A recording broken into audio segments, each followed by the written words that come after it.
Well, good day, everyone, and welcome to the Cutting Edge Install podcast brought to you by Omni Cubed, where innovation meets installation and, quite frankly, everything in between. I'm your host, Merv Campbell, and it's an absolute pleasure to have you with us. What's this podcast all about? Well, if you haven't listened to it before, you're about to learn from a pro and an expert and a game changer in the industry.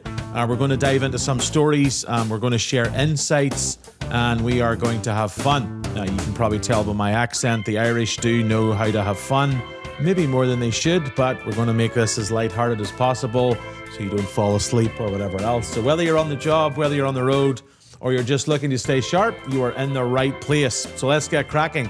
I'm going to leave the floor open, and you can take it away, my friend. My name is Darand Davies, and I am the CEO of a company called Glazing. I've been in the industry. I celebrated 40 years in May of this year. It's crazy. So I started out when I was 2. So I'm not that old. I feel old. I am old. I'm 59 years old. So I started when I was 19 years old. The typical story of started sweeping floors was literally kind of that type of thing, and then moved up. So wow. But I've always been on the kind of the ownership management side of the business. Gotcha. As an actual glazier, out doing, the guys always get a little freaked out when they see me walking around my office with a tape measure. You go, where's he going with that? So I do have I've got a small amount of glazing experience, but most of it's just in the office. My primary role is leadership and estimating. Those are kind of my 2 main roles. Awesome. That's 40 years. Wow, that's a long time. So you've obviously been in it 40 years. You've kind of told us you began sweeping the floors, but what's kept you in this for that amount of time? Like, that's 40 years is a long time to be in the same thing. Yeah, I think what happens with a lot of people I've talked to that have been in the industry, whether they be newer or a long time, there's something with this industry that kind of gets in your blood. Heard that before. I don't know what to say. It's there just becomes a passion, or there should be a passion with it, and you just can't get away from it. It's like it grabs you and holds on to you. What I really like about this industry is that it's constantly changing. After 40 years, literally, very rarely is there not a week or 2 that goes by that I don't learn something new, which is crazy.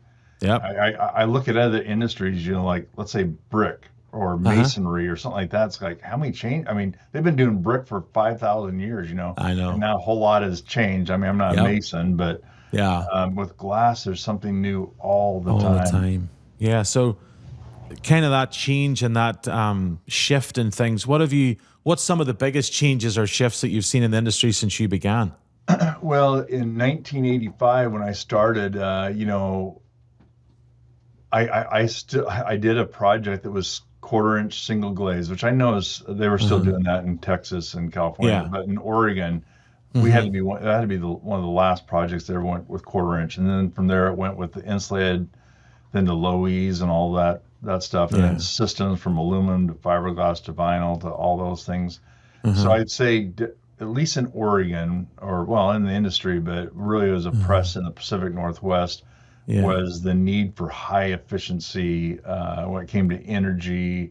And so everything is driven that with the type of products that are out there. That's been the biggest change, I'd say.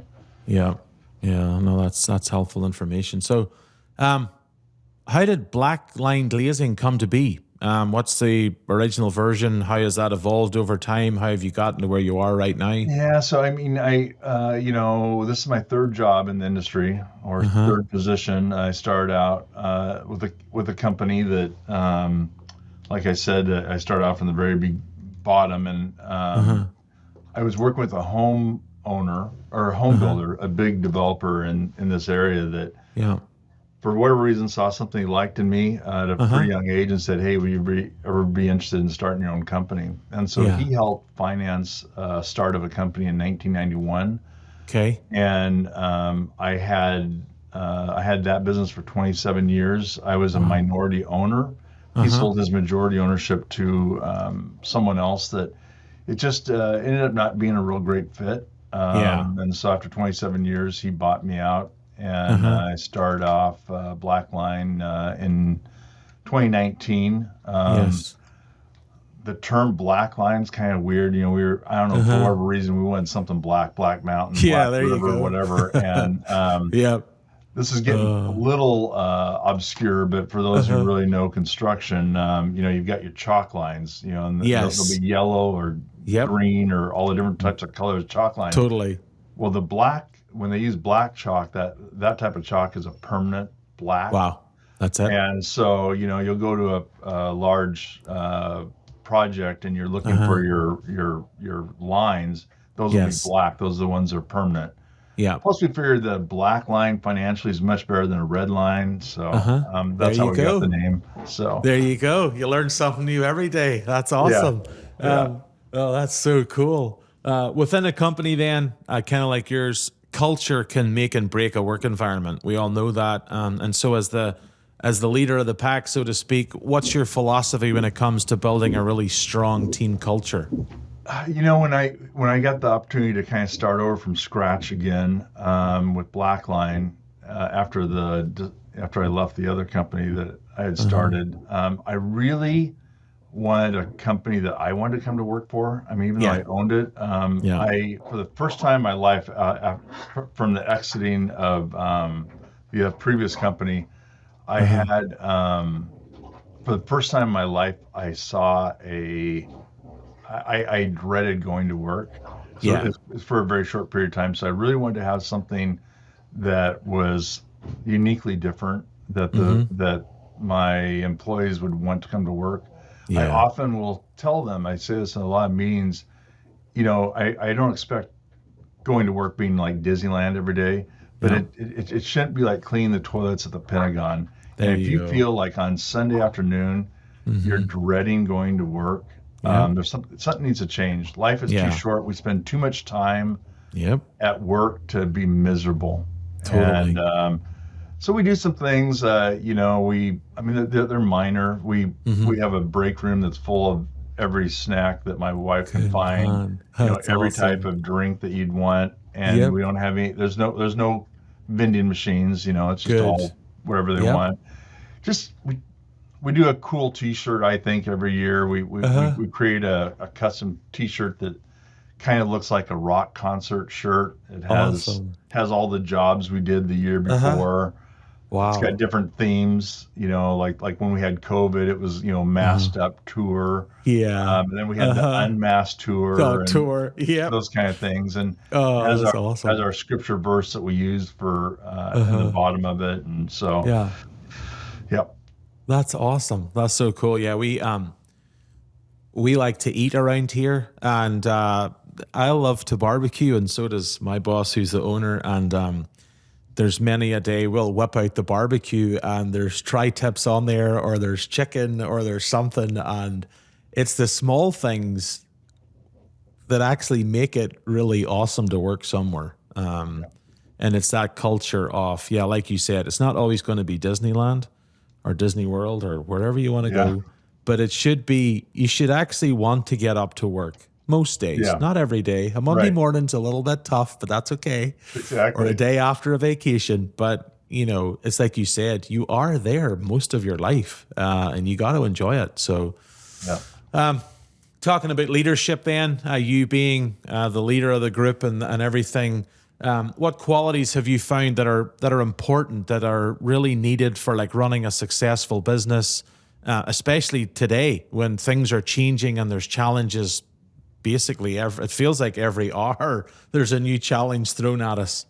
Yeah, for sure. I think, it sounds so basic, but you do what you say you're going to do. I got to be careful it's not pride driven, but it is something that I work really, really hard on. I always tell people, hey, if I didn't call you back, or if I didn't respond to an email, I died. I'm really careful about that. I stress that with my people here as the project managers and estimators. You've got to respond to your customers, even if it's something quick, saying, hey, but I had a couple of those this morning. Hey, I'm not gonna be able to get back to you till this afternoon, but we're gonna do that. So I think think doing what you say Yeah. is just so critical, and not doing any shortcuts. We have a lot, or as an ownership estimating, we have a lot of opportunities to take advantage of people, frankly. You're dealing with numbers and stuff, and I was told this a long time ago, the relationships that you're building in construction it's a marathon, it's not a sprint. And you might be able to take advantage of this situation, but you may never do work with them again. And so, when I started over, I was very concerned about, am I going to be able to, we kind of built a business model. How long is it going to take for us to be profitable? After 27 years before, start off the very, literally like the next week with a new company. And those relationships that I had built for so long, at that point, 34 years worth or 35 years worth, I was able to, we took off like a rocket, mostly just because of things I built for 30 years. It's just so critical, and it can disappear so quickly. Oh yeah, it's sad. You screw up one time, and people don't forget.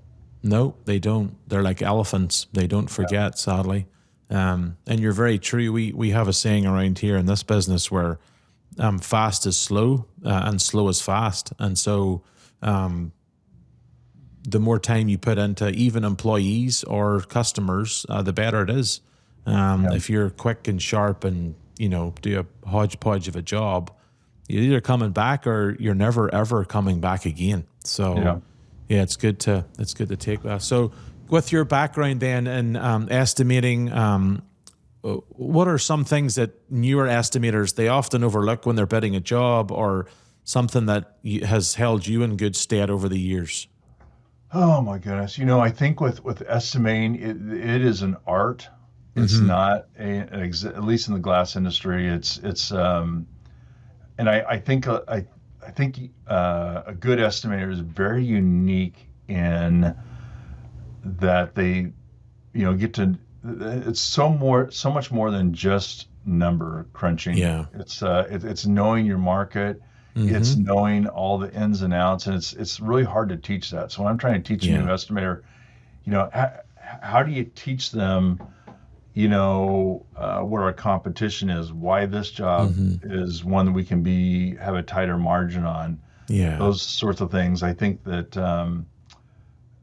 you have to realize that there's risk in estimating, obviously, and you're going to make mistakes. And a lot of times the estimators that I'll struggle with are the ones that want a perfect estimate.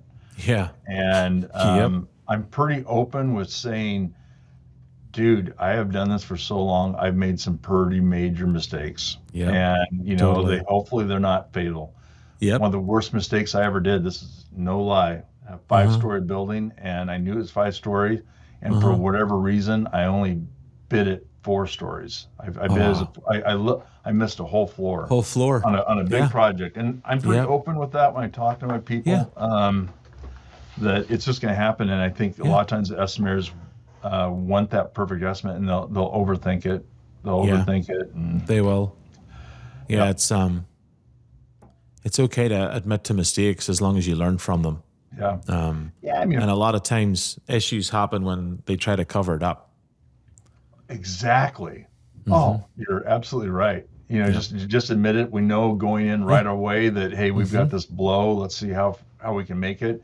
Maybe we can go back to the contractor and say, hey, I just screwed up. I gotta know. And and I will say, if I have an estimator that's consistently making problems, making errors, then we probably have to have a sit down conversation. Say maybe you should be doing something different. So maybe this isn't quite for you. Absolutely, and sometimes that's actually the most loving thing to do to someone. Oh yeah. You just say, listen, you may have gifts somewhere else. Let me help you over here, and that's definitely true. So you're estimating, you're out there on the job. How do you ensure sort of accurate competitive bids, but yet keeping that quality, keeping the company's margins, keeping all of that kind of in your mind as you're doing that? Yeah, it's really difficult. I learned with estimating, one thing is, I it's so weird is if I have a job that I estimate poorly, I know pretty quick. It's like, oh my goodness, I got this job. Yeah. I hope I make money on it. And it's usually when I do shortcuts, Uh-huh. and I know it. I've been doing this long enough, but sometimes I get in a hurry and I've got 4 Yes. jobs to do, and I think, hey, with my 40 years experience, I don't need to take the I'll be time to able to run get this thing this. long, and Yep. I'll just throw out, well, I think this is going to be This will be fine. $30,000. I'm just going to plug Yes. $30,000 in, Uh-huh. and so it takes discipline to do the hard work. And I will Yeah. tell you, I still screw up sometimes, and I Yeah. know it at the time. I go, "Why are Yep. you doing this, Darren?" Why are you doing it? Oh You yeah. know, Oh, big uh, time. I'm so quick to, I want to get that number out, but Yep. I think Got us. just, I double check my work. Mm-hmm. I do. Yep. That doesn't mean I have someone else double check it, because it's really Yeah. hard to have someone else do it, but I double check myself Mm-hmm. All the and time. and I would say, unfortunately, probably 5 or 10% of the time, I'll find a mistake that I did. Like, oh man, shoot, Yep. missed that. Hi, I missed a Yeah. floor. So, Oh dear. Oh, that's hilarious. But yeah, it is good to double check your work. It's like we often joke about even a tape measure, measure twice, cut once. yeah, right. And that's a rule you can kind of put in all the aspects of life. It Well, covers a lot, but and unfortunately, my personality, I'm a little bit like a bull in a china okay. shop. I have a tendency to just plow ahead, and Yeah. to have to stop and think and go, okay, I need to slow humble down. yourself a little bit here and Yep. go double check yourself. There So, you go. Oh, that's funny. Obviously, running a glazing business, it has its challenges. It has its difficulties, and there's a lot goes on behind the scenes that many people they never see or know. What are some challenges that you've faced or issues that have come up that people maybe don't know or don't see, and they may not fully understand? um, this this business is it's got so many moving parts. It's really difficult. Um, this is not a turnkey business. No. When you look at selling, I'll hear that someone bought this shop and they have no glazing experience, Yeah. and it's a very difficult business, I would say, to get into. Yeah. From the ground floor, it takes a lot of experience. It's Mm-hmm. probably some of our biggest challenges, which you always hear is people. you Mm-hmm. know, Yeah. um, Yep. People are great, but they're also, if with things that will keep me up at night, oftentimes are personnel things, Yep. challenges, decisions you need to Yep. make. I'm really Oh slow to yeah. make decisions when it comes to Yeah. personnel. Yeah. Like to give, 5, 10, 16 different chances. Chances for someone. Those are Oh difficult. dear. Um, Yeah. and then also, it's always a challenge, especially right now, is the economy. Yeah. Construction is very cyclical. When I Mm-hmm. went through 2008, I thought, okay, that, I'm not gonna have that again. And right now No. they're not talking recession, but it sure does feel No. like Sure recession. feels like it. Yeah. And it's really, really, really, really competitive. So it's Yeah. hard to make money currently right now in this Yeah. environment. That's tough. So you Yeah. have to be able to roll with those slowdowns, Yeah. and in the really good times when things are going well and you got all this money Mm-hmm. hopefully rolling in, it's Mm-hmm. tempting to say, hey, it's time for me to go buy a new boat or whatever like that. Yeah. But again, to No. have that discipline to go, Yeah. I don't know what next year is going to bring. I'm going to try to keep my retained earnings in Yep. this company, because I'm going to need to weather Totally. a storm that I Storm. don't even see yet. Yeah. So, Yeah. No, that's very wise. If any of your employees listen to this, you have a very wise man at the helm. So, because a lot of times owners,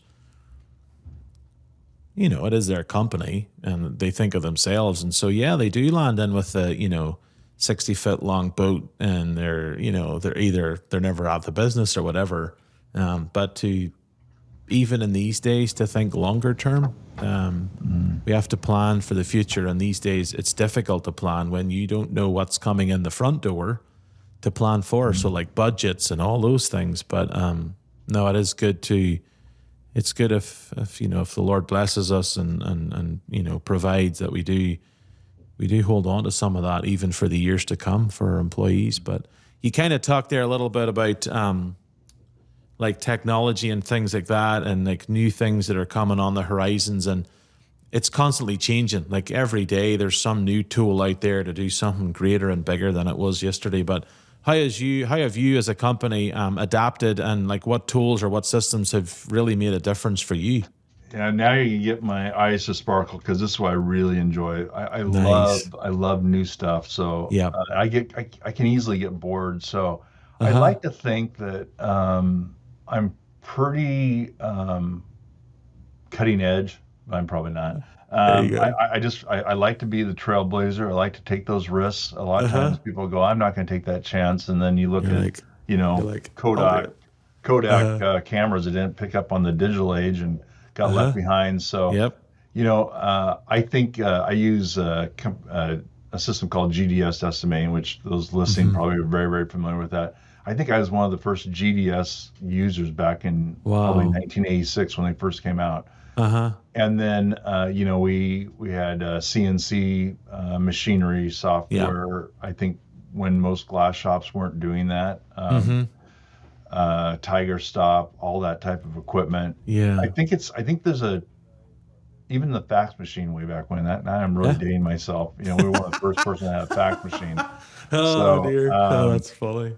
but I think a lot of times we'll look at it and go, man, we've been doing it this way for 100 years. Why do we, Yeah. it's like when the cordless drills came out. It's Oh like, yeah.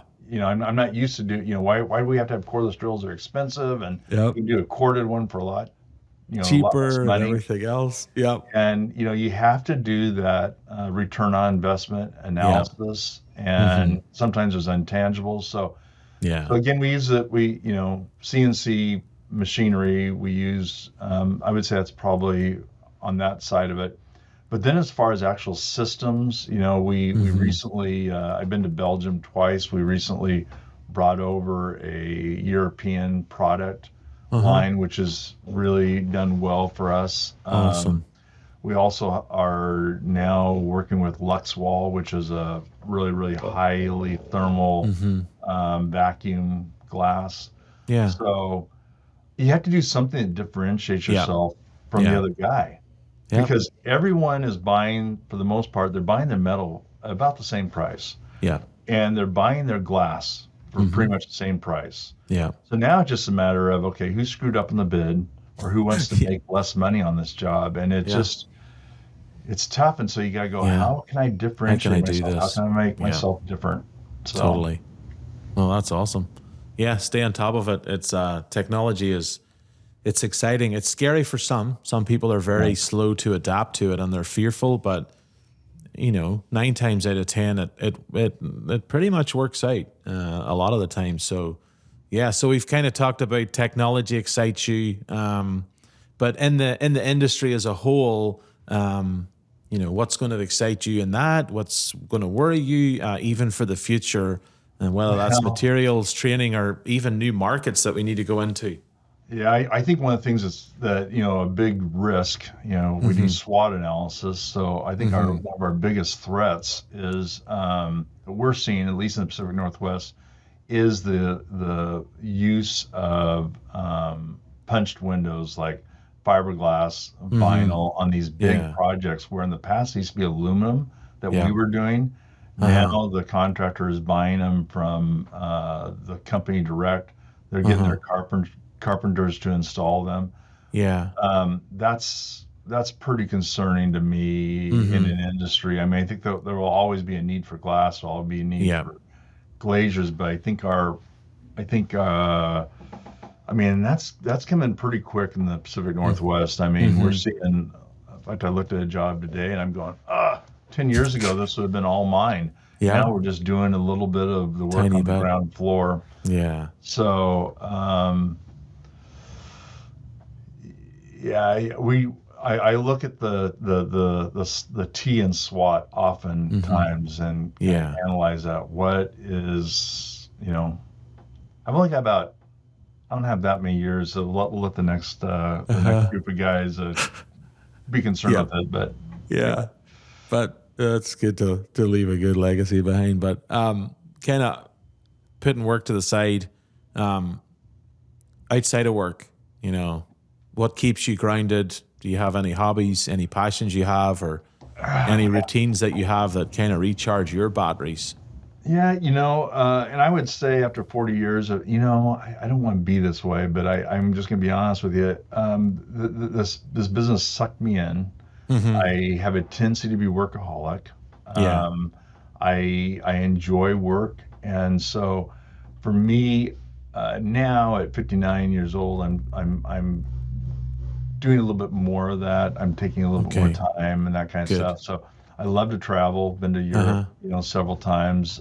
So anytime I can do that, go camping. I'm a big into hunting. Just came back from hunting. Right on. I play poker. There you go. It's one of the few activities that when I'm playing poker, I really don't think about work. And so it's really important. Yep. I think it's really important to find something that when you're in it, you're able to completely disconnect. Yeah. And then I'm extremely involved in our church. And so that takes a lot of my time as well. I'm in leadership at our church. And so. Awesome. Yeah. Good man. So you talk about hunting. I like to hunt as well. It's totally off script, but what obviously in the up where you're at, because I have a friend who lives in Oregon in Woodburn. That's not far from me. He actually works for Benchmade, so I've got a Benchmade knife right here somewhere. There you go, boom, yeah. Josiah's a dear friend of mine, and we go up there during the summer to visit them. They're friends of the family for years, and we've kind of just headed off, and we'll go up there, spend a week with them. But it's absolutely gorgeous up there. When I drive up there, I'm like, man, this is something else. And then you hear the stories of like the big elk, and you're like, oh man, I'm in California. I'm not even allowed to hit a squirrel, let alone take out anything else. So it's kind of annoying. But yeah, I'm a bow hunter. I love shooting. You? Yeah, I like shooting the bow.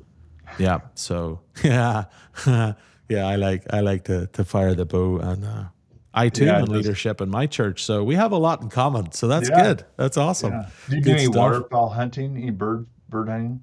A little bit. Yeah, I've done some duck, some other. Yeah, but it's that's quite a skill. Like people think, oh, just point and press, it's easy. You're like, no, it's not. It's a lot harder than that. Here, go, you try it.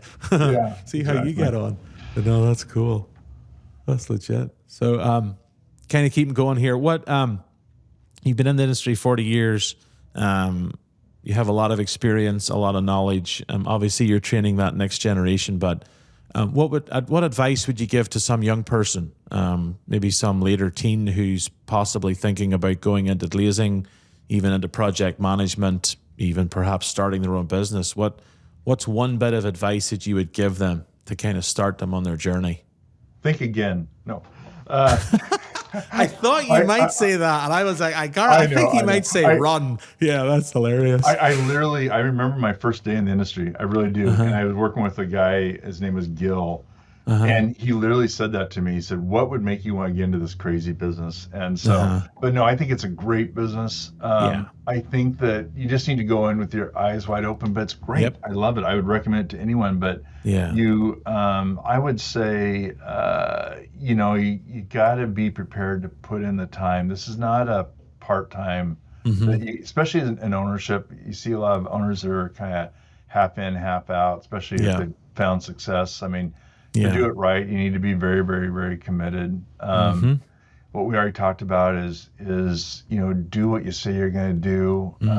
Be a man of your or woman of your word. It's just so critical. It's even the littlest things matter, and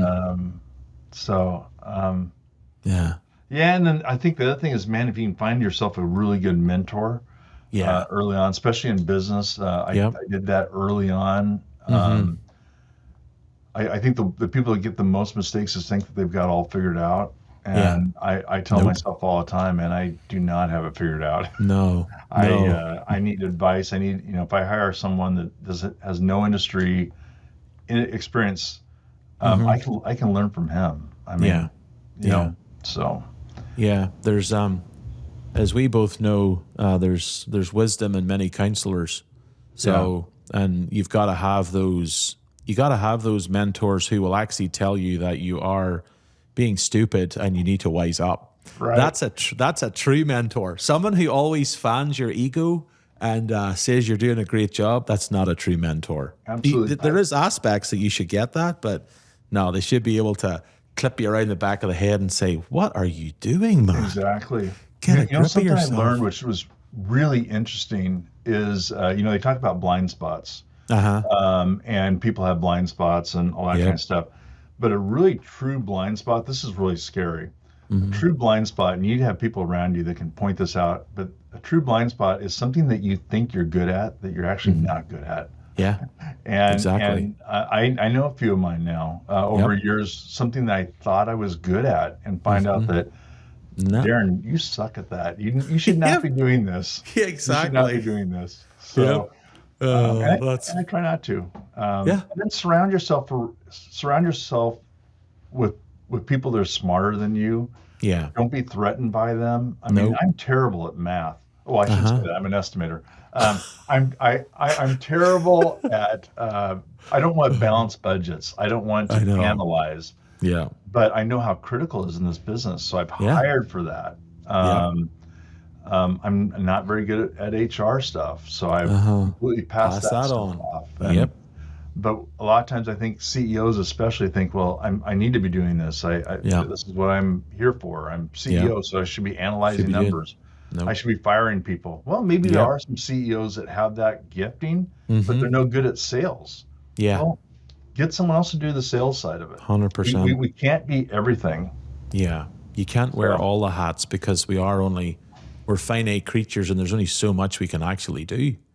And there is only so many hours in a day as well. Yeah, exactly. And so do one guy can do it, but it's going to really limit your ability to grow. You're only going to grow outside of what you don't delegate off your plate. Yeah, no, that's very wise. And anyone who's listening to this who is in leadership, it's okay to say, "Hey, I'm not good at this. I need help," and delegate it to someone.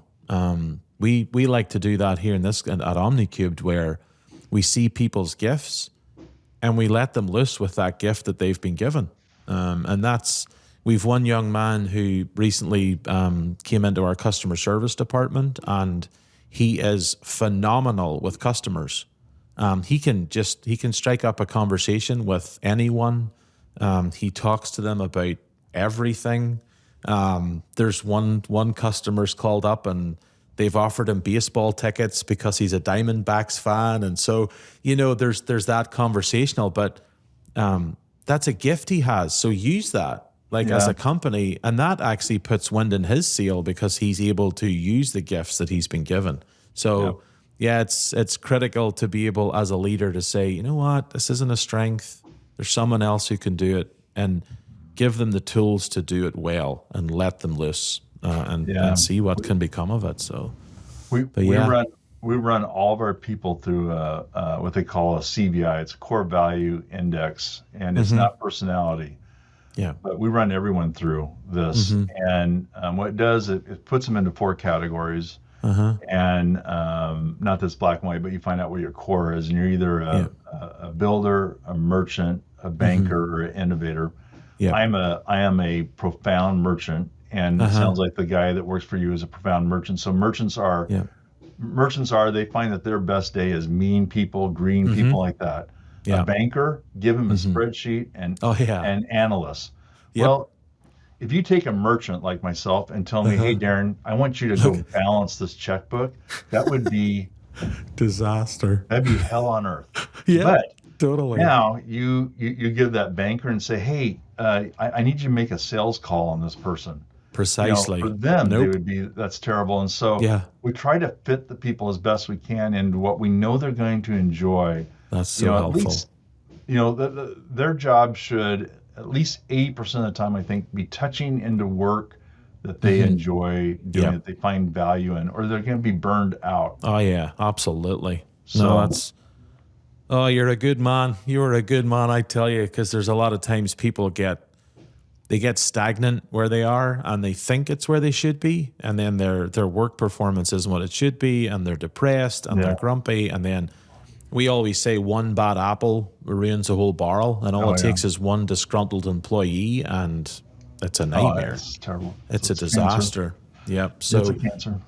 Oh, it is. Kind of last question. We'll wrap it up here, but what would you tell a 25-year-old you if you could go back in time, if you were able to jump in the DeLorean, go back? What's one bit of advice that you would give yourself? That's a good one. I would say, I know we already touched on this, but I would say, Darren, you need to stop and enjoy life. Work isn't everything. Work, the business is great, but it doesn't love you back. Yeah. So make sure you leave time to balance yourself. I figured that out, but it was, not until into my 50s to a certain extent. And then you start to develop patterns and habits of, working on, working late and that kind of stuff. So I would say that would be probably my biggest thing I would tell myself at 25. Say that, you don't need to, give yourself time to enjoy what's around, because life is short. Yep, it goes quick. So I remember my first day in the business like it was yesterday, and here we are 40 years later. So yeah, our life is but a vapor. Exactly. We have to, we've got families and people that care for us, and we need to be around to.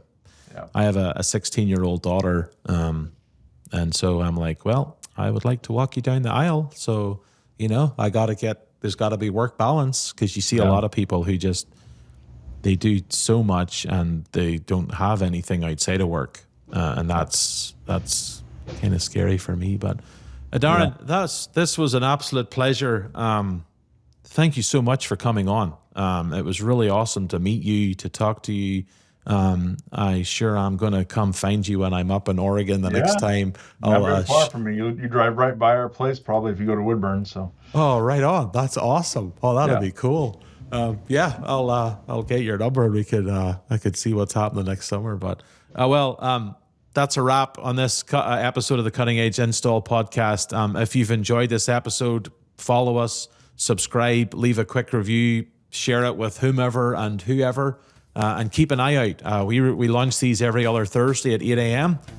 Pacific State Time, so keep an eye out for them on YouTube. And for more information about Omni Cubed and the tools that we design to help fabricators, installers, and glazers work safely every day, go check out our website.